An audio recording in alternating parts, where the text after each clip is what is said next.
début, avec tous les lambris qui sont là, on s'est dit il faut quand même qu'on fasse quelque chose pour le hall d'entrée. Donc on a fait un beau hall d'entrée, on a mis un très beau vitrail là qu'on a reconstitué et qui est éclairé. Et là, la particularité que la belle face se trouve à l'extérieur. Comme ça, quand on éclaire le soir, les gens qui sont sur la place, ils voient, ils ont un beau vitrail. Je vous invite de sortir, de regarder, et je pense qu'on va vous donner un petit mot sur les monuments qui sont là.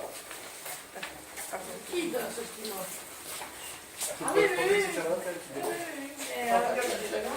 voudrais d'abord parler de l'église et puis elle va parler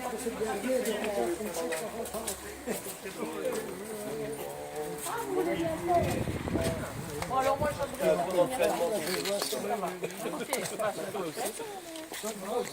bien.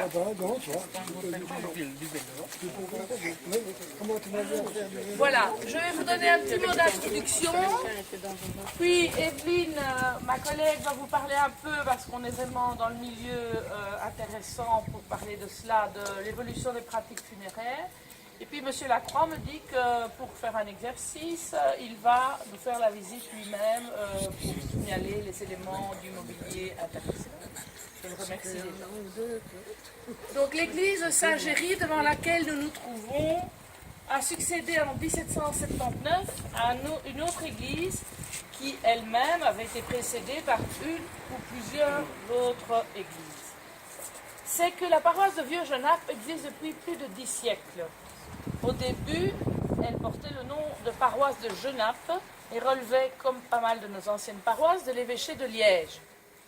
Ce n'est qu'au début du XIIIe siècle que le bourg est divisé en Nouveau-Genappe et Vieux-Genappe. Mais une grande partie du Nouveau-Genappe dépendra encore jusqu'en 1836, date de la création d'une paroisse à Genappe. Donc une partie dépendra encore de Vieux-Genappe. Alors on se pose toujours la question de savoir qui a décidé de construire une église, Saint-Seigneur, un fermier bien nanti, une abbaye.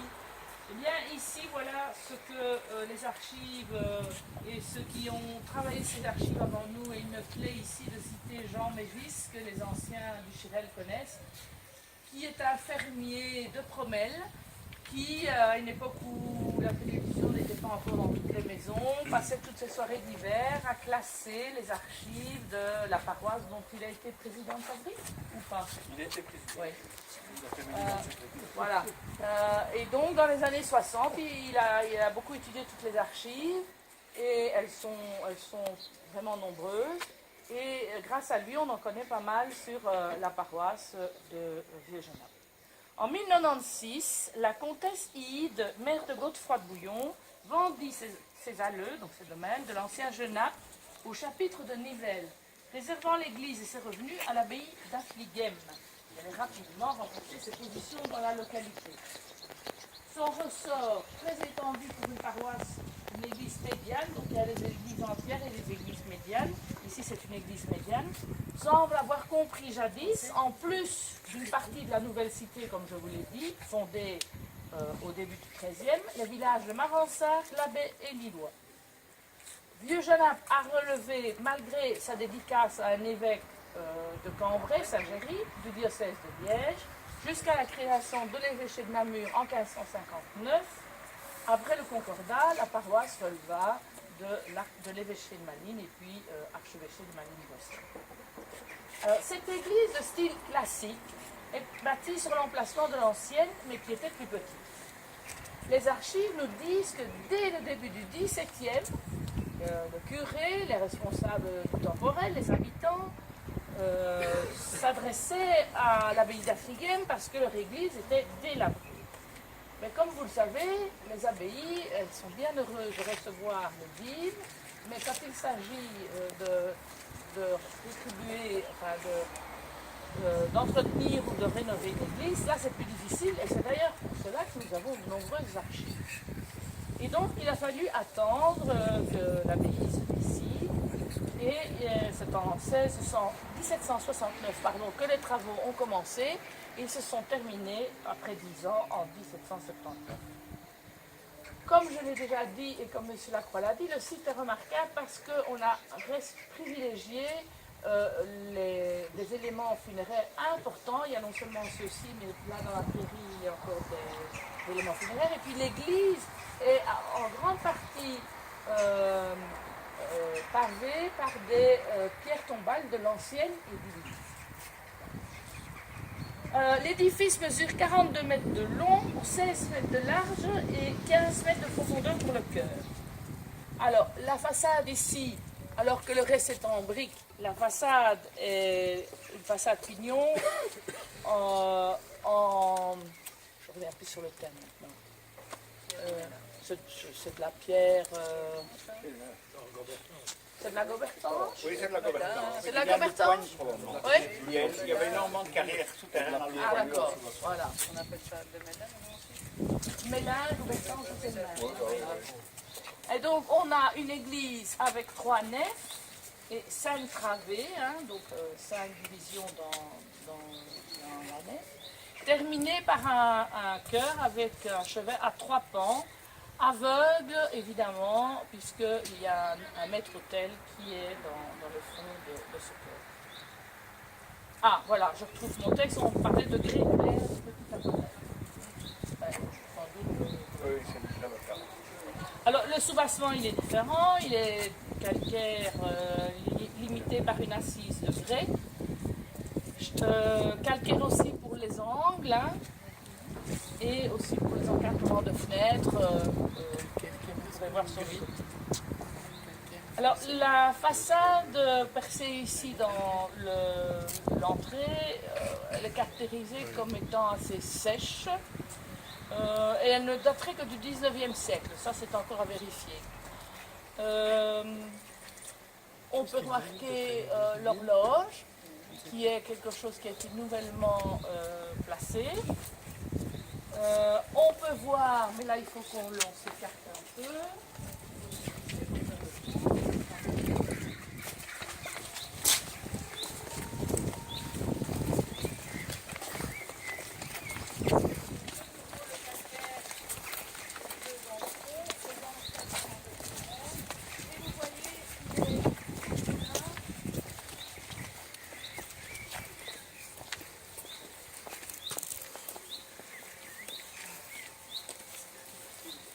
Non, c'est ça qui m'a coupé.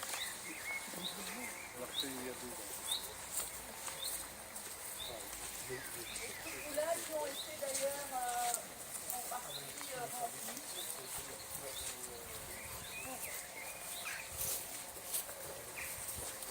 Vous avez là donc une partie de l'ancien cimetière. Et on va faire le tour. C'est le type même de l'église qui a pris ça à l'huitième.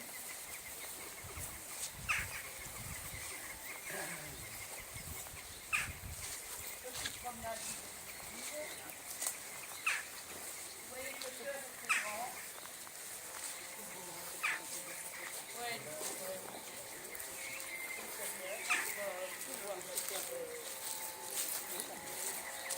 Voyez là, là on le voit bien.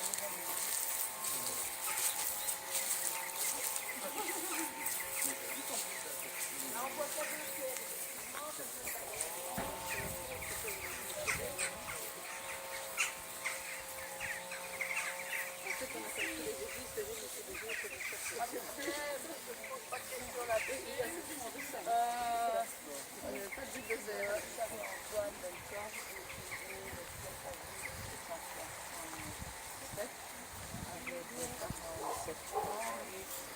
c'est pas tout à fait normal de mettre un couple là, souvent c'est les frères.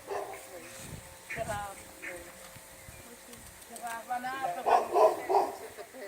normal, comment tu veux dire, couple en flamand. Normalement c'est un prêtre qu'on met là. Ici on a mis un couple. Oui, mais il n'y a pas de calice. Ah ben non, il n'y a pas de calice, c'est un couple. C'est pas toujours un prêtre, ça peut... Oui, souvent les prêtres veulent être près du cœur, non? Oui, souvent ils ont leur concession là. Vous voyez que là, les alentours de l'église sont bien entretenus. Dans les parents du La curé. fabrique est bien entretenue. C'est vrai que les alentours sont super bien entretenus.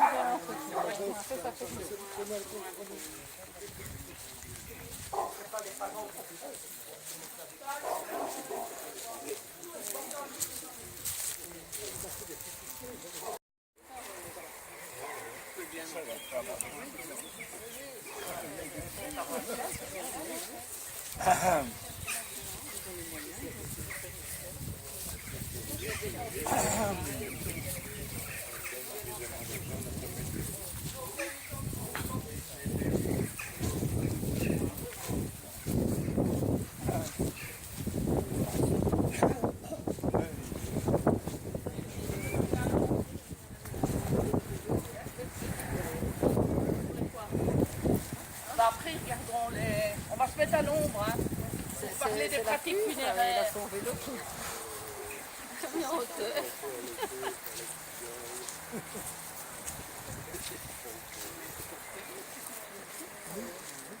Voilà.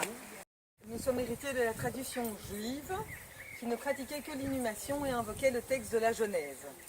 Tu es poussière et tu retourneras en poussière. Traditionnellement, l'embaumement et la crémation étaient interdits, mais ils sont actuellement admis chez les juifs réformés. Les anciens habitants de nos régions ont pratiqué les deux modes. Alors que les Gaulois incinéraient leurs morts, les Francs préfèrent depuis le 5e siècle l'inhumation. Dans les premiers siècles, rien ne distingue les chrétiens en Occident. Ils suivent la coutume du milieu auquel ils se rattachent. Les rites et l'enterrement sont laissés aux familles.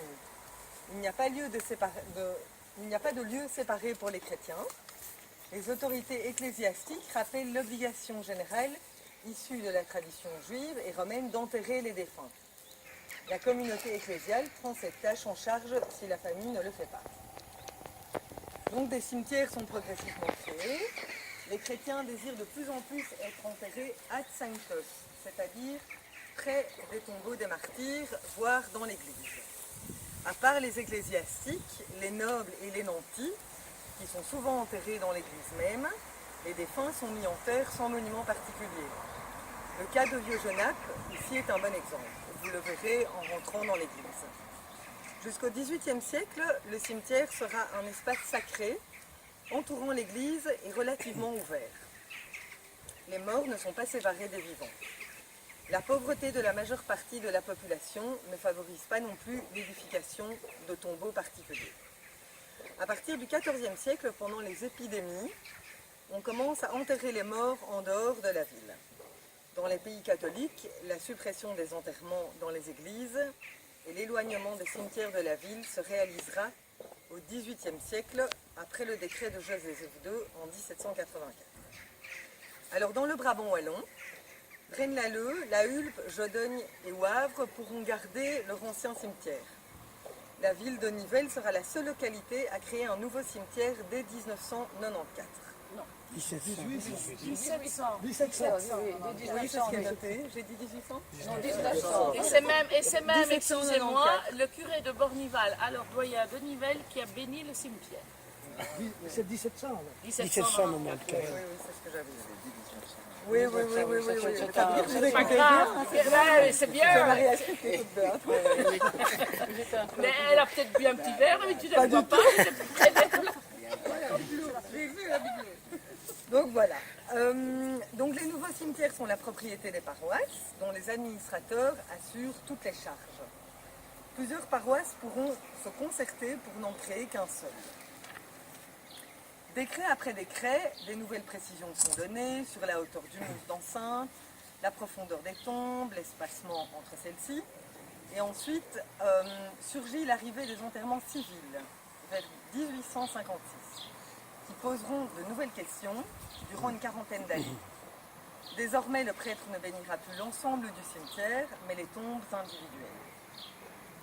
Le développement de l'individualisme, l'accroissement de la richesse et peut-être la volonté de laisser une trace de soi, alors que la foi en la résurrection imprègne moins les esprits, provoque la multiplication des tombes, des monuments et caveaux. Cette pratique, réservée aux notables, se généralisera au XIXe et XXe siècle.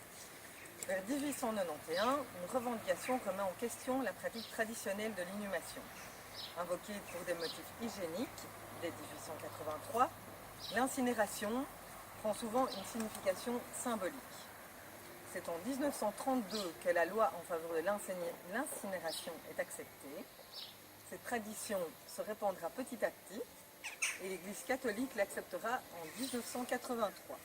Tout en tout en préconisant le maintien de la pratique traditionnelle. Est-ce qu'il n'y a pas eu des incinérations au moment de grandes épidémies de peste? Ah si, ça si. Ça, je suis certaine, parce que dans des traces. Hein. Oui, oui. Donc on a dû au moment de grandes épidémies, Oui, oui. parce qu'on pouvait pas. Vous avez certainement ici incinéré beaucoup de gens au lendemain de la bataille de Waterloo. Voilà. Oui, Il y en avait tellement exactement. qu'on les a mis en tas et on les a Oui, brûlés. exactement.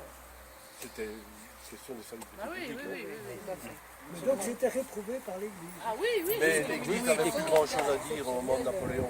Puis c'est des cas particuliers comme les épidémies. Exactement, je crois que là il y a quand même. Mais le document de l'Église, moi j'aurais cru que c'était Paul VI au lieu de Jean-Paul II. Or il est mort en 78. C'est pas enfin. Pardon? Comment est-ce que l'Église a autorisé 83, ça m'étonne. Il me semble que ça. Enfin, écoute, c'est dans le texte de la Bétillon, dans les actes du colloque. C'est Pidou, donc. Parce que moi j'avais ça dans ma tête. Que je me rappelle quand on avait dit ça, ça m'avait sursauté. Et c'était Paul VI. Il me semblait. Mais je me trompe Vérifiera, peut-être. mais Peut-être que je me trompe, hein, que c'est une idée que j'ai. Parce que Goblet n'a pas dû aller en France pour incinérer quelqu'un de sa famille. ah, c'est bien Ou possible. lui-même. Goblet, donc, Non, Goblet d'Avier, là, il a construit ça, Gérard de Falque est bien placé pour le savoir, il a construit son monument avant de mourir, hein, dans le cimetière de Cour-Saint-Étienne. C'est le premier monument funéraire qui a été classé, mais je me doute que je franc-maçon crois comme qu'il il est allé était, en France pour faire c'est incinérer bien possible. quelqu'un de sa famille. Oui, oui, c'est bien possible. Puisqu'il On va était laisser militant. terminer. Voilà, je suis presque au bout. Mais donc, suite à tout cela, les cimetières ont subissent de profondes transformations. Et après avoir multiplié les monuments funéraires très individualisés au 19e et plus standardisés au 20e, on voit disparaître les cimetières d'antan pour voir apparaître un nouveau type d'espace réservé aux défunts, tels les pelouses de dispersion des cendres et les columbariums. Alors je vous propose de passer en revue les monuments Une qui question, sont là. juridiquement, ça appartient à qui les cimetières? Ah, maintenant, ils sont communaux. Hein. Commune. Ici, c'était la Oui, commune. oui, oui. Maintenant, ils sont passés aux communes. Je pense que c'est après la guerre des cimetières, comme il y a eu la guerre scolaire, la guerre des cimetières. Je vais regarder les articles de Paul Mais il y a Evans, peut-être mais des exceptions. peut-être qu'il y a des exceptions. Peut-être les cimetières, comme à Bornival, qui sont toujours Oui, c'est ça, en c'est ceux-là que je activité, parle. si je puis dire, et qui sont autour de l'église. Là, c'est des cas Là, pareils, c'est bien peut-être, qu'il y a possible. des C'est autour de la place. Hein. Voilà. Ils ont rénové un peu le cimetière, ils ont remis de l'ordre dans les caveaux pour pouvoir encore enterrer. Ça ne date pas de Joseph II aussi, qui trouvait aussi que les corps devaient plus être enterrés. Ah si, si, si, bien sûr, hein. Joseph II a voulu éloigner les cimetières Et hors des villes, hein. églises, ça paraît Exactement, que c'est. déjà, mais Des oui, églises surtout. et, Parce que c'est dans les Ardennes, dans les petits villages, il y a encore aussi très souvent. Et même dans l'est du Brabant wallon, certains sont encore autour des églises, surtout si on a pu acheter un petit morceau de prairie derrière pour l'agrandir. Je pense à Pécro, à Auprebé, ils ont agrandi ainsi. Jusqu'à Nouvel-Ordre, c'était aussi des petits villages. Hein. Maintenant, c'est plus- mais bon, il fut un temps où on parlait du trou de chien, je crois, pour enterrer les gens qui n'étaient pas croyants. Alors il y avait aussi les protestants qui ne pouvaient pas être qui n'étaient enterrés, pas baptisés. les bébés qui n'étaient pas Oui, ça baptisés, aussi. les protestants qui ne voulaient pas être enterrés dans un endroit béni par un prêtre catholique, les comédiens. Donc il y a des tas de, c'est pas des anecdotes, mais donc de grosses questions qui se sont posées autour de l'incinération, de l'inhumation. Et à Wavre, Oui. Oui, mais en Brabant wallon, je n'en connais pas. Hein. Non. À Bruxelles, voilà. Ouais. Mozart a été enterré à la fosse commune. Ouais. plein de gens. Et Ça, ça n'a pas payé, ça. le cimetière de Wavre actuel Oui. remonte à 1885. Avant, Oui. c'était encore autour de l'église, Oui. c'est un bassoir. Et dans la monographie, on explique que les os sortaient de terre, etc. Et qu'il était donc temps de chercher un autre endroit. Quoi, hein. Ah bah oui. Mais alors, la création du nouveau cimetière de Wavre, donc 1885, a causé un problème. Parce qu'il est le cimetière de Wavre et Bassoir. Il est pour les deux paroisses, mais il est sur le territoire de Bassoir.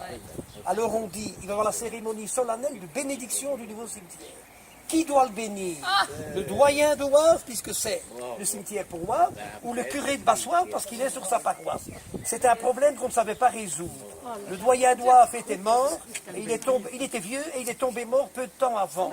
Donc il y avait un curé qu'à Bassoir pour le bénir. C'était en Bruxelles, c'était encore bien. Le cimetière de Saint-Lambert se trouve au Diable Vauvert. Oui, ça. Ils ne sont plus du tout sur leur commune, il n'y a plus de place. Voilà. Oui, vous avez oublié. Je sais qu'Azette, ça posait problème parce que pour les musulmans, ils ne peuvent pas être enterrés où il y a déjà eu la terre a été tournée, etc. Parce que moi j'ai vu une dispersion de cendres à Wadbeck. C'est un ouvrier formidable qui avait une espèce de non, je m'excuse, mais c'est ça. Un moulin à café? Oui. Et ça me paraissait un peu, Gilbert, c'est de quoi qui... Ah oui, parce qu'il y a une pelouse, hein. Oui, mais Dédié à ça, mais alors c'est l'ouvrier communal qui a pris... Je peux vous demander de ne pas être trop bavard. Oui, voilà. Vous avez le temps de parler tout à fait. après la visite, puisqu'on vous a...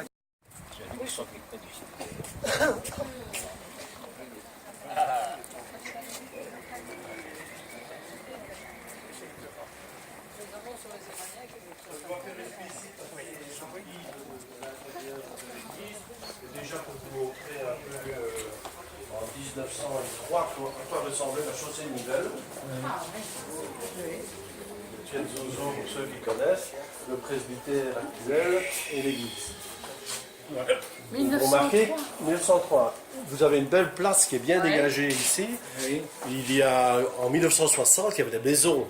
Donc on a exproprié les maisons pour essayer de faire une belle place et mettre en valeur un peu l'église. Donc c'est pour ça que le chemin pour arriver ici, c'était en fait l'ancien chemin pour arriver à l'église. C'était pas dégagé comme maintenant. Il n'y avait pas un très très beau parking comme on a maintenant. Alors, vous arriviez ici, c'était une belle porte en chêne. Et comme l'archevêché a demandé que l'on ouvre de plus en plus des églises et donc que l'on vienne voler beaucoup avec les églises, on a dit on va essayer de trouver une solution intermédiaire. On a placé des portes en verre, comme ça, une grande porte clochée, elle est ouverte, celle-ci est fermée et on peut admirer l'intérieur de l'église. On a comme ça trouvé un bon compromis. Voilà, suivez-moi.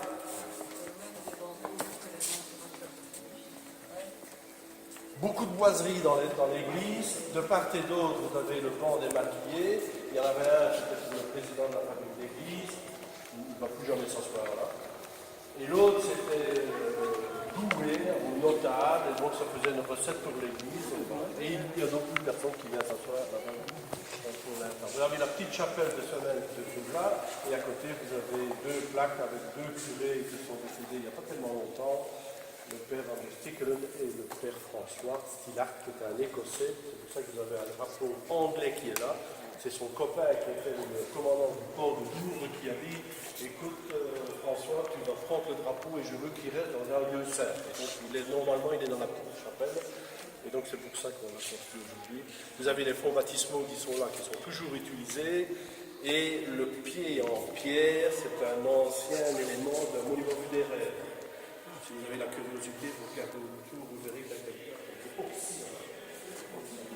Alors, vous avez quelques statues, il y en avait beaucoup plus avant, il y en a eu beaucoup moins, et puis maintenant on a mis un peu au fil des habitudes, et beaucoup de ces statues sont des nouvelles, qui ont été faites par un artiste de Dubois, en 1980. Donc il y en a 3 qui ont été faites par lui. 2 parce qu'on a voulu qu'on en faire, et la 3e parce qu'on nous l'a demandé, et donc il fallait la remplacer, donc c'est lui qui a fait la 3e. Vous avez une belle vierge à l'enfant, qui a plusieurs vêtements. On vous a mis aujourd'hui pour votre honneur de la lecture.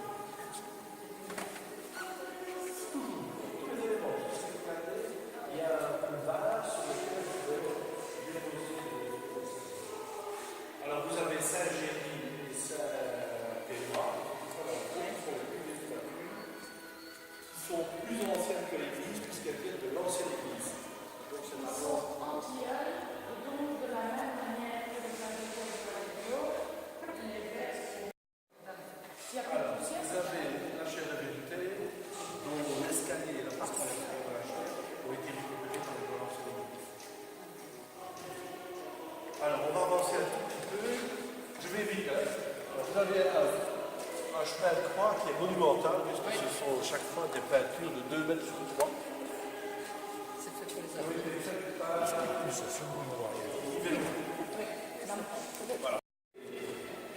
Vous avez des magnifiques vitraux. Moi, je ne connais pas dans le Brabant wallon des vitraux semblables. Et toute l'église a les mêmes vitraux. Donc, vous allez avoir à Boucheval, vous allez avoir des vitraux qui sont excessivement modernes. Ça plaît ou ça plaît pas. Oui, il faut s'habituer. Moi, je dois dire Voilà. Ici, je trouve que dans l'ensemble, ça va bien. c'est même Oui, plus on des vient de vitraux. les faire. C'est même plus des vitraux, hein. Je ne sais pas comment il faut dire. Le chœur, c'est un des plus grands. Et le carrelage qui se trouve dans le chœur, c'est le même carrelage que l'on trouve au musée du Louvre. Ce sont des carrelages qui viennent d'une carrière de Mazie. Alors c'est un grand problème pour nous, comme je l'ai dit. On voudrait bien les rénover parce que au moment juste avant les révolutions, pendant l'occupation française, les Français ont utilisé l'église pour y mettre sa cavalerie et faire loger ses soldats. Donc les chevaux étaient dans le chœur, et donc les carrelages sont terminés. À titre d'information, un mètre cube de ce carrelage coûte 55 000 €. C'est comme si. C'était il y a 15 ans. Golzini. Près de Golzini. C'est la seule carrière souterraine qu'on a. Voilà, et qui fonctionne toujours. Toujours en exploitation. Et vous trouvez ces carrelages-là. Si vous allez au Louvre, vous marchez dessus, vous vous rappelez que ça vient de chez nous. Alors, qu'est-ce que je peux vous encore dire? Si vous avez la curiosité d'aller dans le chœur, vous verrez qu'il y a deux vitraux qui sont des figuratifs qu'un de nos anciens curés a offert, ou sa famille a offert à la paroisse.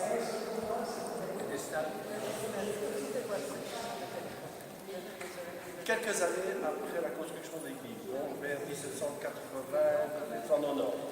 Elles ont été faites spécialement pour l'église, parce qu'on voit manifestement que ça n'a pas été récupéré à partir de Villers-Saint-Denis. À un moment donné, donc ça n'a pas été récupéré. Mais il y a des misères derrière. Hein. Alors, vous avez donc 3 hôtels. Il y a l'hôtel de la Vierge. Vous avez là-bas un ex-voto. Pour rappel, les Français, en 1917, au moment où les Français allaient reprendre un peu de terrain et que les Allemands allaient un peu se défendre, à Saint-Quentin, ils ont très souffert des bombardements. Et on a évacué la ville de Saint-Quentin. Beaucoup de Français sont venus ici, en particulier, et donc ils ont laissé cet ex-voto en souvenir de leur passage ici à Vieux-Genappe.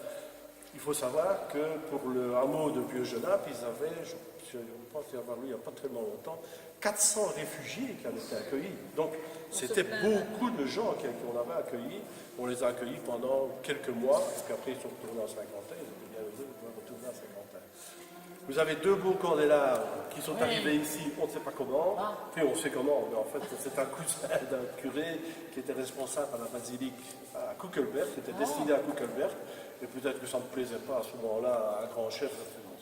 Et donc ils sont atterris chez nous. Pour vous faire plaisir, on a sorti le plus bel ossensoir que l'on a. Il est là-bas. Il est très très beau, il est très très lourd.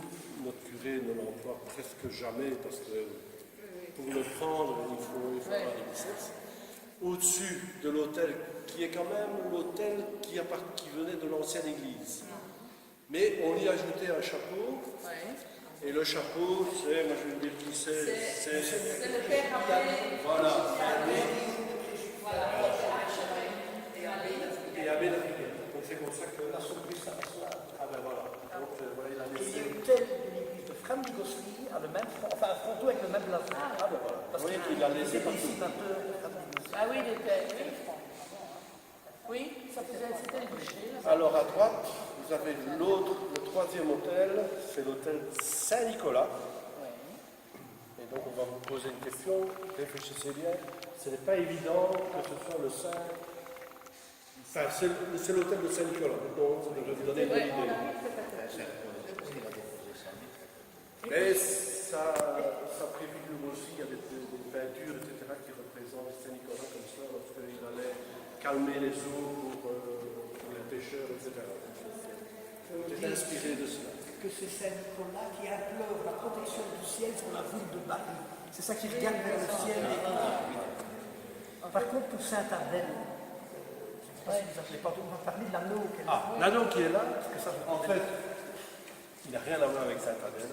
Il y avait un jeu qui se passait avec les jeunes de Promel et de Nivelles, et c'était un espèce de jeu de couloir, de jeu de fer, voilà. Il y avait le fer en argent, celui Voilà. en Et Promel, en 1800, je ne sais plus combien, je l'ai ici, je ne me rappelle plus la date, ils l'avaient gagné, ils l'ont ramené, ils ne l'ont pas mis ici, ils l'ont mis à la chapelle de Promel. Et puis à un moment donné, à la chapelle de Promel, on a trouvé que c'était plus sûr, et donc on a dû le mettre accroché ici à Saint-Adèle qui était là. Vous avez Saint-Éloi qui est là, qui chaque année, puisque dans la région, il y a quand même beaucoup de Marchal-Ferrand, il y a des fonderies à Genève, Girmou, il y a des fonderies, donc Saint-Éloi était très fêté, donc on prenait Saint-Éloi, on le mettait au pied du maître d'hôtel, il y avait une grande messe, et le président des artisans faisait la collecte, la moitié de la collecte allait chez le curé, l'autre moitié servait pour aller boire un verre. Et des anneaux, certainement, genre comme ça, Saint-Aubin à Outrebé, un anneau qu'on lui a offert aussi comme Saint-Adèle, et la grande de la délivrance à Autre-Église, on a deux dans un cadre. Maintenant, je vais vous dire une petite anecdote amusante, cette Saint-Adèle, je la connais très bien.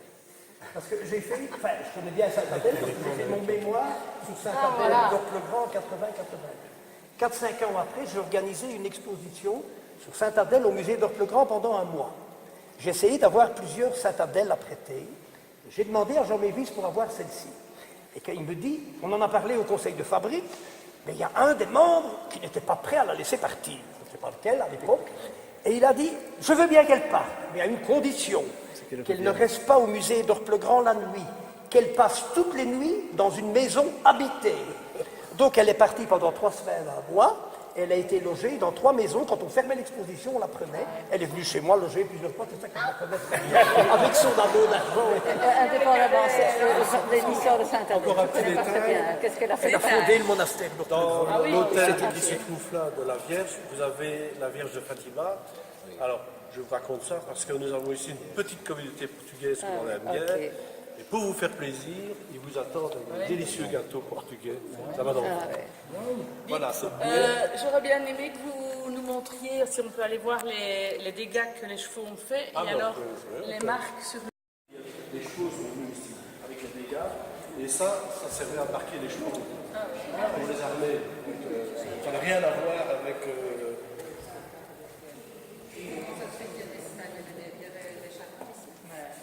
Non, on ne sait pas. Il y a plusieurs églises où il y en a. Oui, je sais bien. Parfois, c'est par récupération d'une autre. Oui, mais ici, visiblement, ça va être Vous avez dit qu'ils ont été faits sur place. peut-être si jamais c'était élevé à titre de chapitre, on ne sait jamais.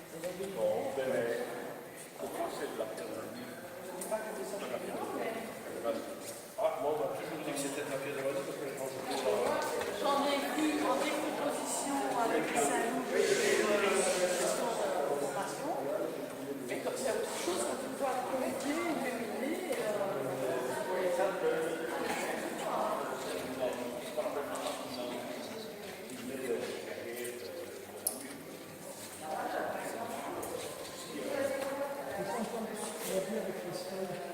Mais il n'y a pas de raison que ce soit des salles qui viennent d'ailleurs, elles ont été faites ici, donc c'est pas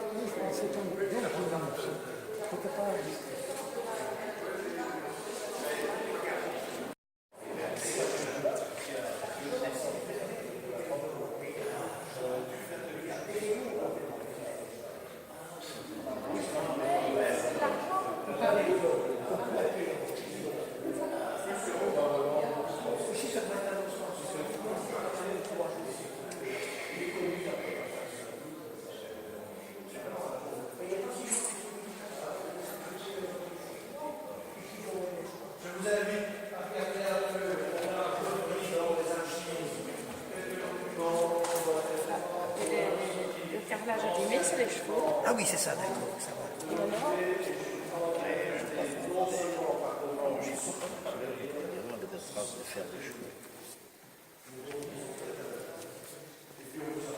Et il y a aussi donc des archives, parce que M. Lacroix m'a contacté il y a un moment. Comme les archives de Vieux-Genappe du temps de M. Mévis étaient en banque et qu'il a trouvé que ce n'était pas le lieu, on a accepté au centre pastoral le fonds des archives de Vieux-Genappe. M. Mévis l'avait classé chronologiquement. Moi, j'ai pris les codifications du Chirel, mais j'ai fait une concordance avec ces numéros. Comme ça, quelqu'un qui aurait fait un travail avec les numéros de M. Mévis peut retrouver facilement l'archive avec suivi. Et c'est des archives très riches, et notamment en ce qui concerne les activités que certains curés avaient. Ils servaient de notaires à un certain moment, hein, c'était les seules personnes qui savaient écrire. Et donc il y a des tas de testaments, d'actes entre particuliers, etc., que le curé signe comme notaire. Oui, oui. Et alors un curé particulier qui a une tombe, sa tombe ici, c'est l'abbé Fourré. Lui, il s'est dépensé sans compter pour les pauvres de Vieux-Genappe. Vous m'avez donné 2 documents, ils sont Oui. malgré qu'ils étaient pauvres, affligés, les obligeaient à payer la nuit. Ah oui. Oui, il y a un document qu'on a Le 10e. La charité les pauvres chrétienne. devaient payer la dîme à Affligé. Oui, oui. Alors pour la petite histoire, les 2 derniers vitraux qui sont là, ils ont été refaits à l'identique par M. de Keukeler, c'est d'ailleurs lui qui a fait des vitrailles à l'entrée également. Et vous ne le verrez pas, mais je lui ai demandé d'inscrire sur le bas du vitrail, à l'époque, quand est-ce qu'il a fait, pour qu'il n'y ait pas de confusion, parce que si vous les regardez, entre un vrai et une reproduction à l'identique, je vous paye des flics si vous voyez une différence. Monsieur Lacroix, ils avaient été abîmés par la guerre ou qu'est-ce qu'il y avait? Oui, parce qu'en 1942, l'église a un peu tremblé, on a reçu quelques petits bombardements, et donc les vitraux avaient été abîmés, et on avait remis à l'époque des vitraux avec des croisillons blancs et bruns, et voilà, c'était pas très très beau, et quand on a eu un petit peu d'argent, on a fait un identique pour qu'il y ait une uniformité. Vous avez encore ici l'exemple d'une fabrique active qui continue à entretenir et à déployer le patrimoine en mettant des œuvres plus contemporaines. Et ça, c'est assez Tout à fait. exceptionnel parce que le boulot de fabricien, c'est un boulot de bénévole Tout à fait. qu'il faut suivre. Il faut Et de presque bénédictin. passer à l'église tous les jours pour être sûr qu'il Il n'y y a a, pas eu un il y a un site vol. en France qui encourage l'art contemporain pour les l'église églises. de Narthex. Ah ouais. Ça dépend de l'église. Pour nous aider, moi je vous invite à toujours bien utiliser votre GSM. Parce que comme nous avons 2 antennes, et qu'on a des locations pour cela, c'est ce qui nous permet d'entretenir et de faire des... Encore une chose, je crois qu'on ne l'a pas encore vu aujourd'hui dans une église. Là, c'est un confessionnal pour tous. Qui devait, parce qu'il fait pour mettre dans la sacristie. De la construction de l'église, donc un an avant la construction, un an. Donc c'est trop bien, la carte des églises, j'ai le bon commande.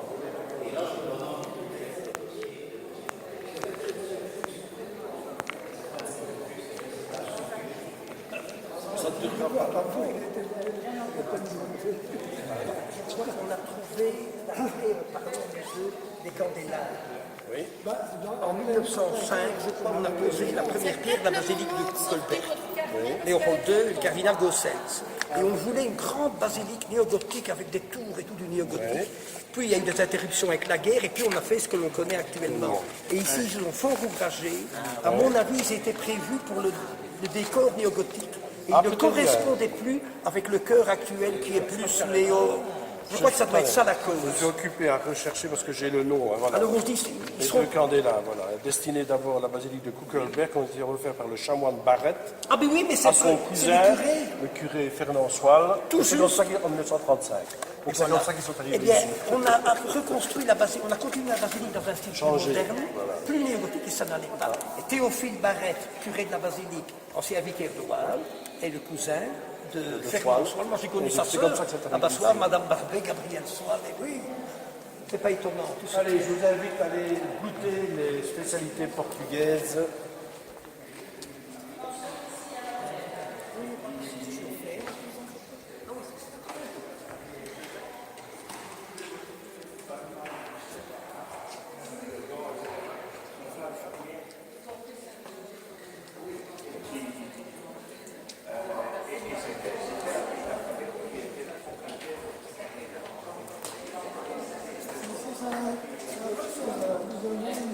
la cérémonie était en même temps la figure à Marie-Carmen.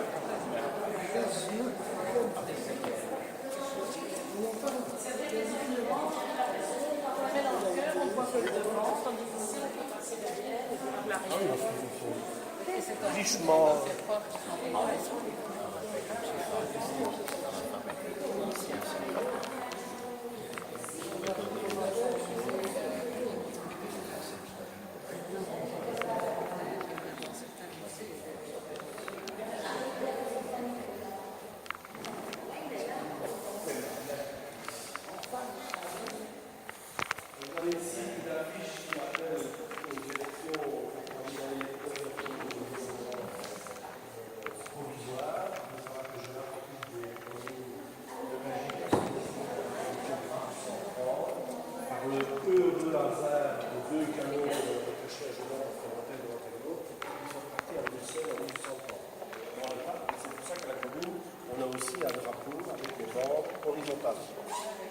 Tricolore avec les bandes horizontales.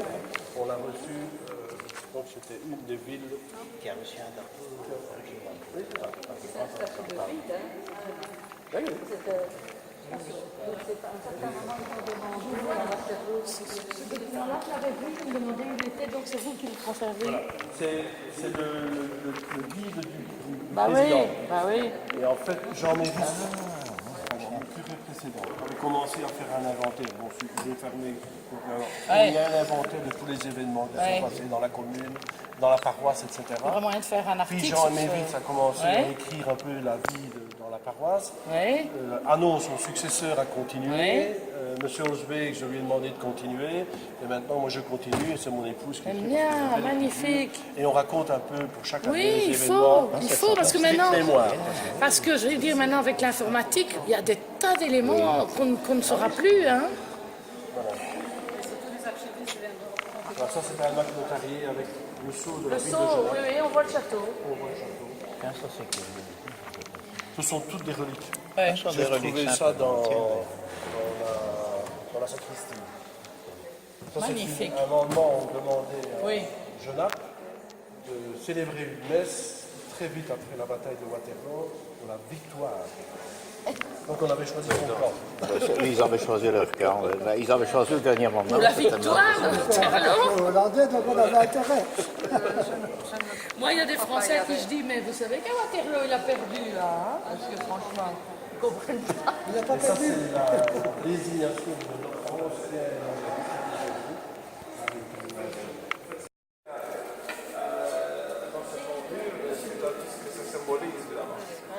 Mais le Chenal a un lien très fort avec Vieux-Genappe grâce à M. Mévis. Hein.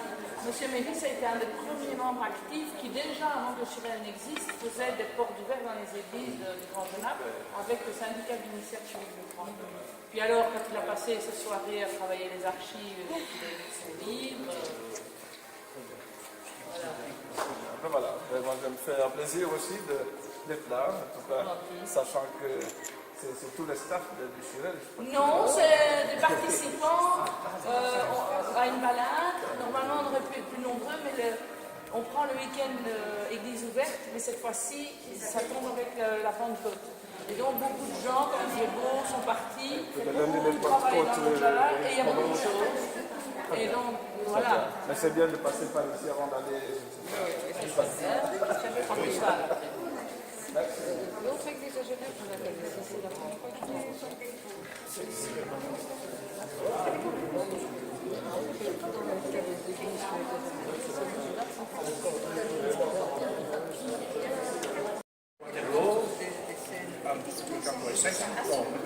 Une dizaine d'années. Et elle n'était pas de bonne humeur parce que c'était l'année horribilis pour elle, les enfants, etc. Donc elle était très triste. Il s'est mis à côté de la reine, il lui a dit quelque chose, on n'a jamais su quoi, mais la reine a souri. C'est énorme. Et donc l'ambassadeur d'Angleterre à Bruxelles lui a envoyé une lettre en le remerciant, en disant qu'il avait fait sourire la reine. On suppose qu'il lui a parlé de ses chevaux. De ces chiens. Et de ses chiens. Voilà. Donc on vous dit que c'était quand même un personnage. Hein. Il a chatouillé peut-être un petit peu. Donc je pense que Ça ne se fait pas, enfin. Quand vous allez le voir là, on va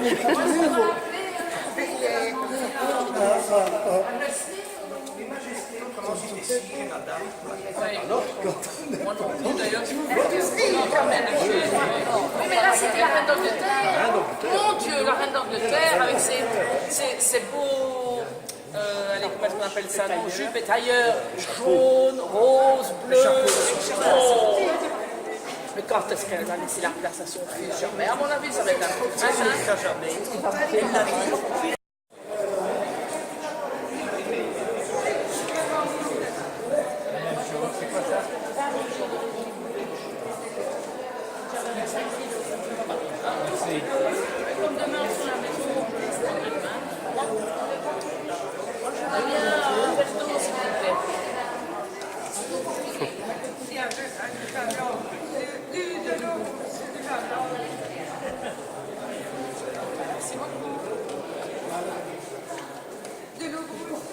Et alors, ici, servez-vous, hein? Ah, des gâteaux. Oui, C'est tout sucré ou spécialité portugaise. Voilà. Dites, il y a une particularité ici dans l'église, les bancs des marguilliers. Ça, c'est sucré.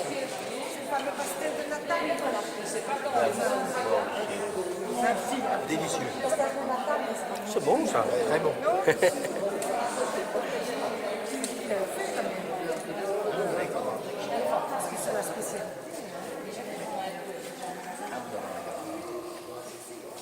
Oui, parce qu'on ne voit pas pourquoi on a mis les fabriciens à la fin. Ben oui,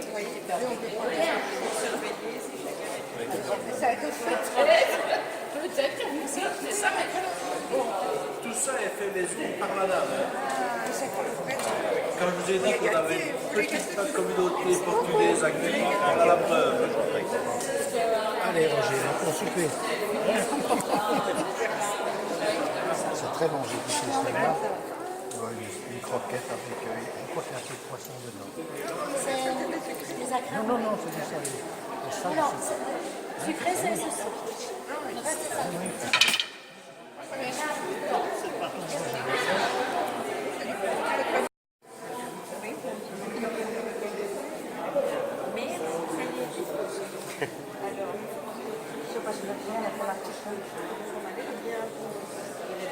Il est bien fait. Il est bien fait. Il a bien gardé sa tête. Il était aux crevettes. Aux crevettes, ça va être délicieux. Ça, c'est les familles pasteurises. Ça, c'est très Bien sûr. partout. Oui, c'est le dessert de saucisse. Ça, c'est des agréments comme ça. Monsieur. Ah, tiens.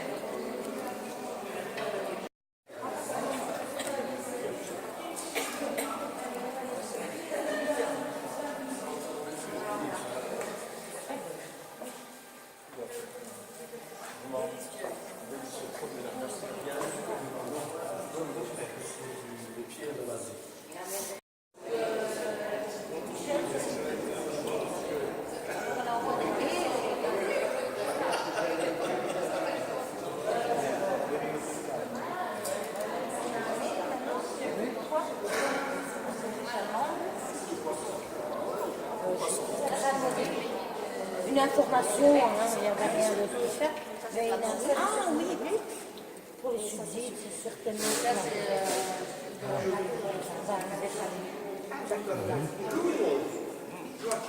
Ça, c'est les familles. Moi, non, je l'ai fait délicieux.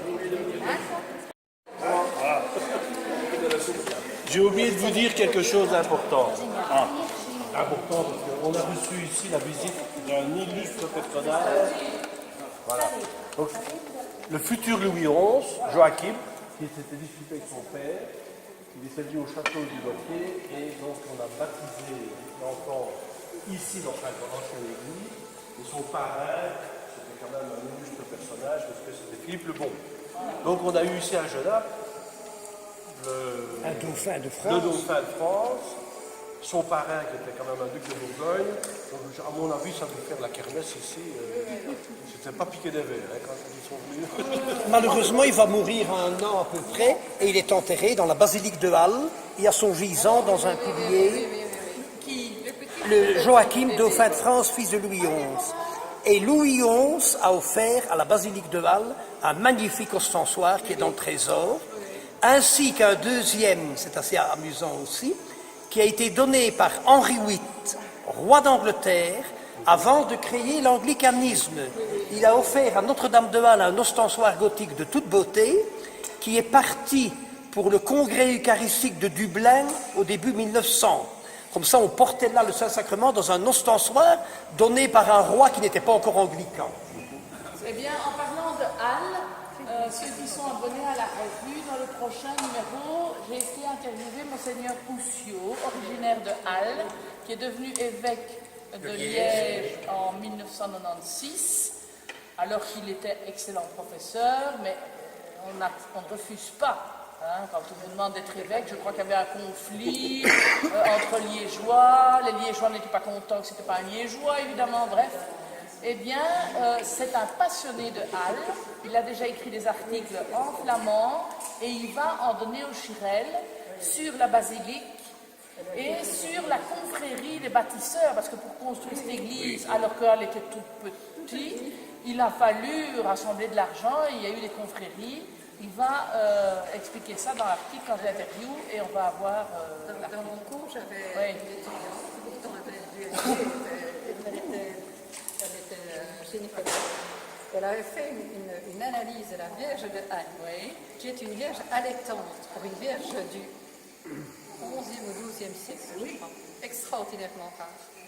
Ben, je pense qu'on va peut-être en balade une fois à Halle. Mais ça vaut, la basilique est entièrement rénovée. Parce qu'en plus, Halle, à l'époque, comme je le disais, c'était le Hénon, évidemment. Les Français sont tout à fait. Il y a jamais de problème. Non, il y avait les ouvertures françaises. Il y a de forts, il y a des liens avec le Brabant wallon.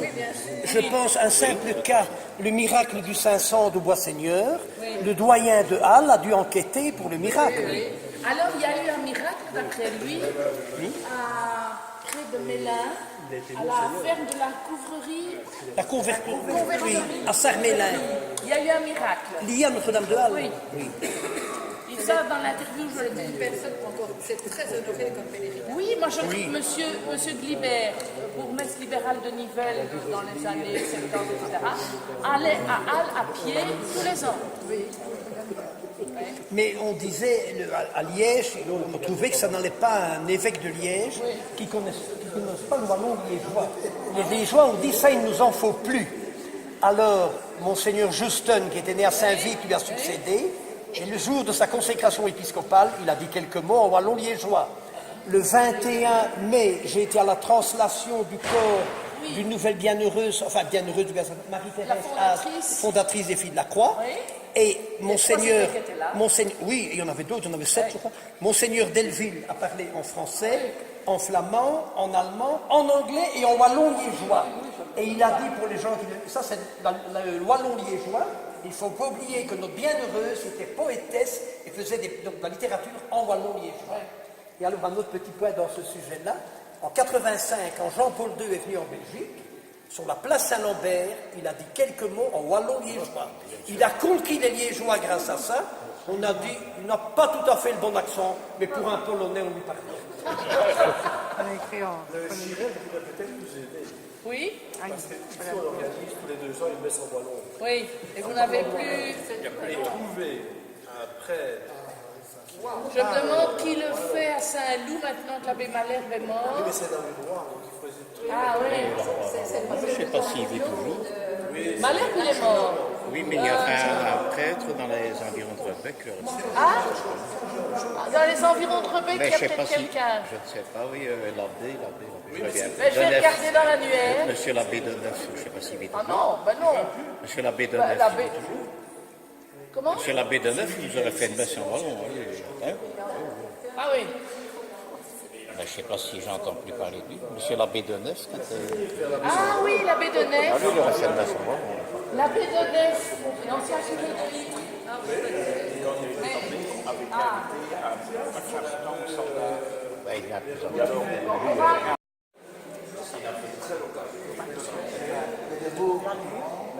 Faire un brunch demain. 10 œufs, une d'olive, tu vas tout ensemble, tu laisses lever une heure, tu manges. Tu fais la moitié, tu mets du glace, du jambon, du poulet, n'importe quoi.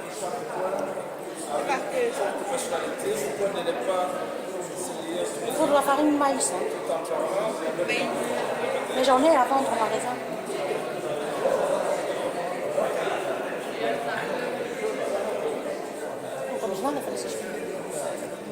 Parce que c'est la première église où on est accueilli comme cela, avec vaste exposition, dégustation, vraiment c'est idéal. Et je voudrais remercier Monsieur Lacroix qui a fait la visite à ma place et lui offrir ce livre en espérant qu'il ne l'a pas encore. Non, je n'ai pas. Voilà, nous avons dans le Chirel M. Paul Wijnans, qui est un historien qui s'est aussi transformé en politologue et qui a écrit un livre sur les fabriques d'églises depuis les origines jusqu'à la dernière réforme. Et donc comme ça, vous avez un ouvrage de référence. Avec la dernière législation. Son livre a été publié en 2012. Je crois que c'est là qu'on explique bien la différence entre petite moitié et grande moitié. Ah, ouais, voilà. Oui, c'est 2012. Et je crois qu'il y a eu... Ça, il y en a beaucoup qui ne savent pas. Oui, mais moi, je vais rentrer dans une fabrique à Bornival, ils ont tous démissionné.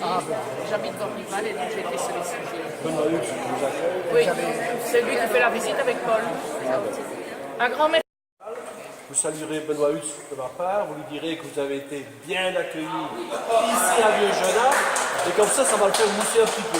Mais il aime bien. Et vous verrez qu'il a une belle église et des belles choses à Bousval. Voilà. Un grand merci. Et n'oubliez pas, vous pouvez toujours venir chez nous, et à Bousval, il vous dira, il y a le tour de la Saint-Barthélemy, c'est une très belle promenade. Elle n'est pas très longue, mais c'est très agréable. Elle fait 7-8 km, pas plus. Ouais, 2h30. 2h30 quand même, procession. Parce que les gens vont. Ils ont moins de 2h30. Ah oui, oui, oui. Non, ils n'arrêtent pas beaucoup. Mais par contre, lundi à Boucheval, il y a la procession de Triochène. Oui, Triochène. Voilà. Lundi. C'est une belle procession aussi, jusqu'à la chapelle Triochène. Ouais, ouais. On y va.